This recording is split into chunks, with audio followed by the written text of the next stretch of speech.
বের করতে শেখানো তো, কিন্তু পড়া হয় না। আজকে সকাল থেকে ওয়েদারটা এমন ছিল যেটা পড়া যেতে পারে বলে পড়েছিল। আমরা তো ভুলভাল তথ্য পেলাম। আমি ঠান্ডা তত পড়ে গেছি, ঠান্ডা পড়ে মাত্র বছর দিনে একবার পড়া যায়। তো আড্ডা হচ্ছে, তো আড্ডা নিয়েই দু একটা কথা বলছি। প্রথম কথা হচ্ছে যে ওই ঘাটটা গাড়ি করে রাখার আসলে মজা করছে, আমরা এমন একটা জায়গায় থাকি আমার বড় কথা শিখিয়ে দেওয়া করি। আসলে আমরা বলে যে জীবনটা উনি কাটিয়েছিলেন, যার গানটা গাইলেন তিনি লেখক, যিনি গায়ক, তিনি সে জীবনটা সামনা করে কাটিয়েছেন বাংলাদেশ থেকে। তো বাইরে গানার ওই রাধারম গানের সামনাগরের সাথে ভদ্রসালের খুব ভালো রিলেশন ছিল। তো রিলেশনটা হচ্ছে যে যেমন ধরুন চাঁদের পাহাড় দেখছেন বিভূতিভূষণ বন্দ্যোপাধ্যায়, শঙ্কর যিনি চাঁদের পাহাড় দেখতে গেলেন, বুঝতে পারছেন? আর শঙ্কর কোথায় থাকতে জানেন? এমনি আপনারা সবাই পড়েছেন, আমার কাজে ঠিক কিছু মনে রাখা খুঁজে খুঁজে লাইনগুলো থাকছেন সামনাগরে। আর শঙ্করকে যিনি আফ্রিকায় নিয়ে গেলেন প্রসাদ দাস বাবু, তার কোথায় থাকছেন? তো এই যে রিলেশনগুলো, যাই হোক আমি সেদিকে যাচ্ছি না। আমি যেটা বলছি আড্ডা মিলে যে দু একটা কথা, দেখবেন এই এখন একটা বহুরূপী সিনেমার গান খুব ঘুরে বেড়াচ্ছে।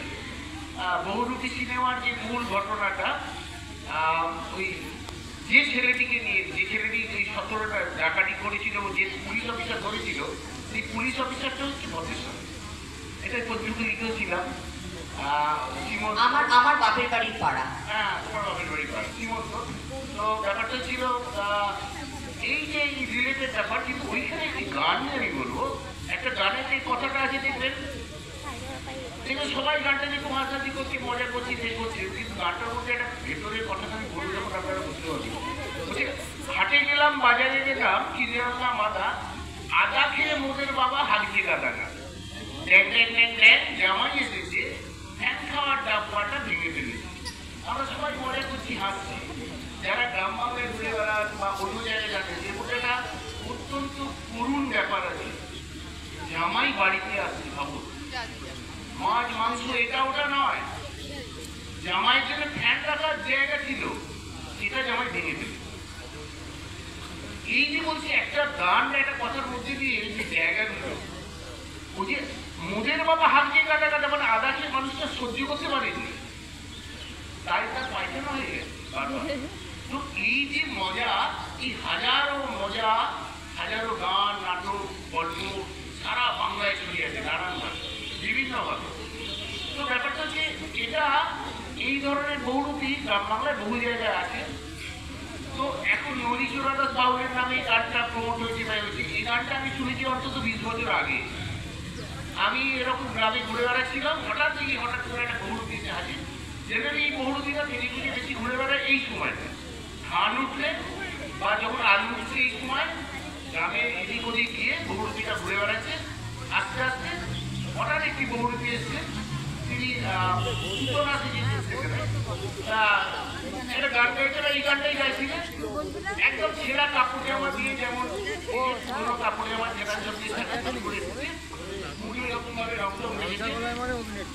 এরা ওই টেম্পোরারি গ্রাম বাংলায় যেগুলো বর্ধিত গ্রাম, তার বাইরেতে একদম প্লাস্টিকের তাঁবু করে এই শীতের সময় এসে থাকে এবং থেকে ওখানে আপনার ওই গ্রামগুলো ঘুরে ঘুরে কালেক্ট করে চালানো। তো আমি যখন তাকে জিজ্ঞেস করছি, তার থেকে আমি গানটা লিখেছিলাম, আমার কাছে আছে লেখা। তো আমি বললাম যে তুমি যে কালকে শিখেছিলে কিসে লিখেছিলে? ওটা তারকা। তখন তুমি কালকে তারকারই গানটা একটু শোনাতে পারবে? বললো দেখুন, না না না, আমি তো লেখাপড়া জানো না, আমার কাছে কোনো লেখা নেই। যখন এই ড্রেসটা করতে থাকি না, আমার মনে গানগুলো আসতে থাকে। তো বললো কালকের গানটা ওই ড্রেস করলে আবার বেরোবে, জানেন তো, আমার তাহলে আজকে গানটা অন্য ড্রেস করে আসি তো আমার হবে না গান। মানে এটা কিন্তু বাস্তব, জানেন তো। এইরকম জায়গাটা আমি বহুরূপী জায়গাটা বলছি। আবার খুব বহুরূপী গ্রাম আছে, ভালকুটি বিশেষপুর, সেখানে যদি আপনারা যান, সেখানে গেলে দেখবেন সেখানে বহুরূপীর অনেক পুরস্কার প্রাপ্ত বহুরূপী আছে। এটা ওটা আসল মূল জায়গাটা, যে আমরা যে আনন্দ চাকরি প্রমোশন একটা ব্যাপার, যে জায়গাটা বেশি প্রমোশন হয়ে যায়, আমরা সেই জায়গাটাকে বেশি করি। কিন্তু একই কালচার, একই সংস্কৃতি গ্রাম বাংলায় প্রচুর ছড়িয়ে আছে।